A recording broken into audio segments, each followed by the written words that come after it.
aquellos hombres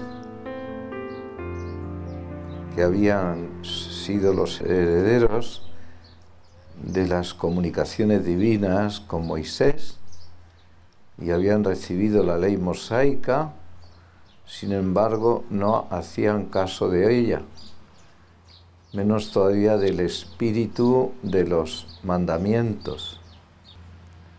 Y es que hay una correlación entre la utilización de los medios materiales con respecto de la salvación eterna.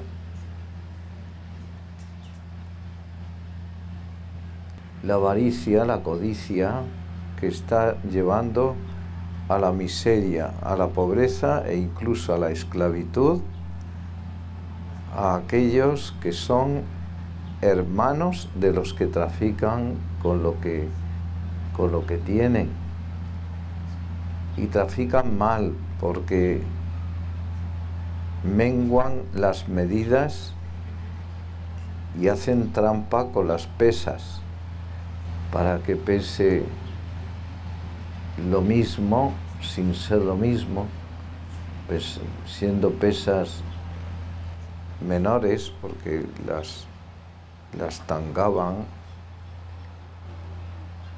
Los comerciantes saben mucho de estas cosas y por eso tienen un peligro grande de hacer trampas en el comercio. Te ponen 7 plátanos buenos y 2 malos, y el dinero que tú les entregas es todo bueno. No le das unas monedas que son tramposas, sino que todo el dinero está bien. El que tiene un peligro enorme de querer más,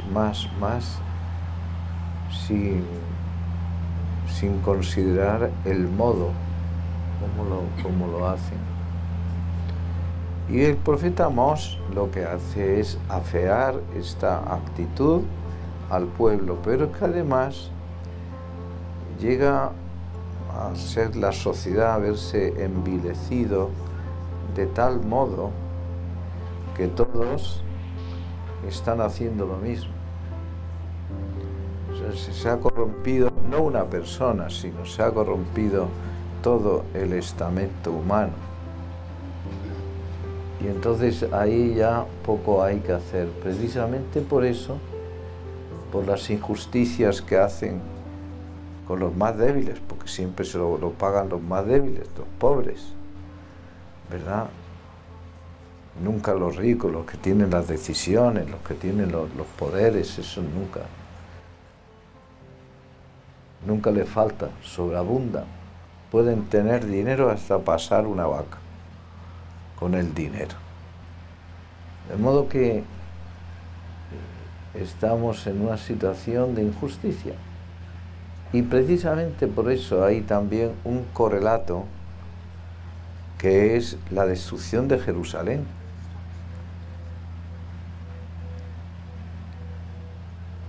Las injusticias lloradas ante el trono de Dios por los pobres y los humildes, a los que se les engaña, a los que se les esclaviza, ha llegado hasta el trono de Dios. Y esa situación ya el profeta Amós anuncia que es irreversible.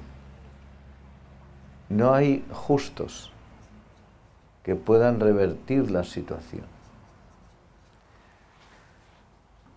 Luego nos engañan a base de marearnos con el cambio climático y el calentamiento global.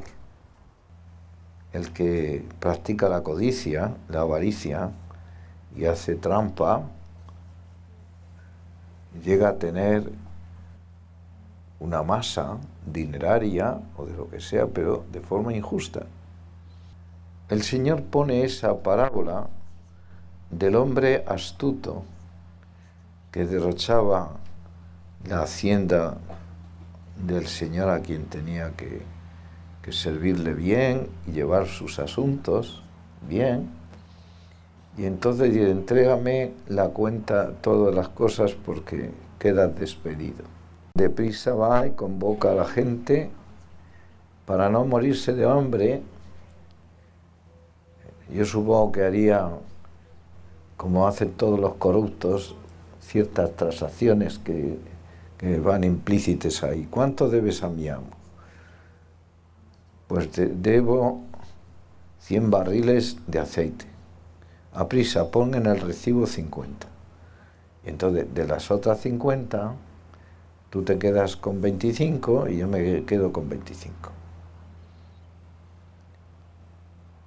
Al que tenía lo del trigo, ¿cuánto debes a mi amo?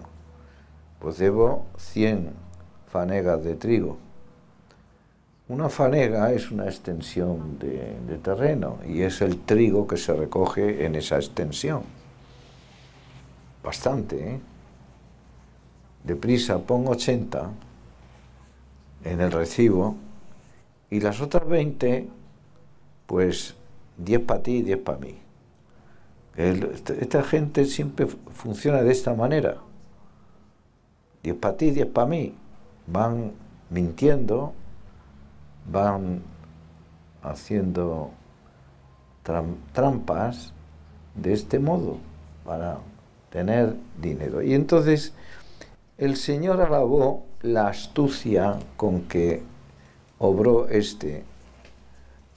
no porque la acción que hice fuera buena, porque no lo era, sino que como su finalidad era no morirse de hambre y tener de qué comer, pues entonces la alabó, y diciendo además, los hombres de este mundo son más astutos, son más sagaces en lo que hacen que la gente dedicada al mundo de la salvación, de lo espiritual. Y entonces nos habla de que no se puede servir a dos señores, y nos habla de que el que es fiel en lo poco es fiel en lo mucho, y nos habla de granjearnos amigos con las riquezas injustas. Lo que está diciendo el Señor en último término es que tenemos que cuidar bien de lo que nosotros producimos y de lo que podemos hacer nosotros para que con las riquezas materiales podamos llegar a un enriquecimiento espiritual y podamos llegar a ser ricos según Dios. Pongamos un par de casos. El primer caso es el de Santa Isabel de Hungría. Hay un hambre espantosa, la gente se muere de hambre y ella abre los graneros que tenían en palacio para satisfacer el hambre de la gente que se moría. Y no contenta con esto, finalmente las joyas que ella tiene las vende, la hace dinero para comprar pan para los pobres. ¿Veis la forma de actuar? San Francisco de Asís, con su vida de amar a la pobreza como una forma de llegar verdaderamente a ser humilde, es decir, llegar a la verdad del propio ser, que somos débiles, etc.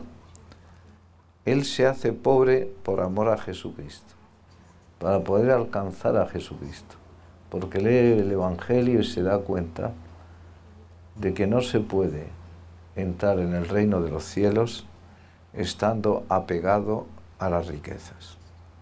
Y por amor a Jesucristo deja todo. Y hay un hombre noble que creo que se llama Bernardo de Quintavalle, que es un hombre orgulloso, pagado de sí mismo, pero le está observando a San Francisco. Y finalmente queda subyugado por Francisco, y no solamente por lo que dice, sino por lo que encarna. en su propio ser y decide seguirle.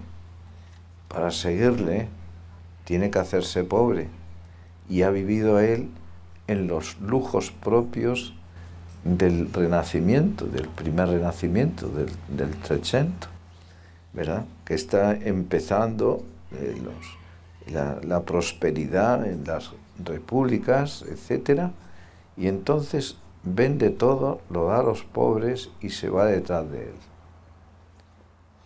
Hay un sacerdote que le dio unas piedras para la construcción de la Porciúncula y para San Damiano, con aquello de Francisco repara mi iglesia. Él cree que significa que tiene que levantar la capilla que se está desmoronando, y aquel sacerdote le regaló unas piedras que tenía. Cuando vio que Francisco estaba repartiendo el dinero y que metía la mano en el zurrón y lo daba, porque la idea era darlo todo, este hombre le entra la codicia, el deseo de dinero, y entonces le dice: las piedras que yo te regalé, no te las regalé, es que te las vendí y no me las has pagado y me las tienes que pagar. ¿Cuánto valen las piedras? Pues tanto. Mete la mano en el zurrón lleno de dinero, se lo da, cuéntalo, mira a ver si es suficiente. Lo cuenta, no es suficiente.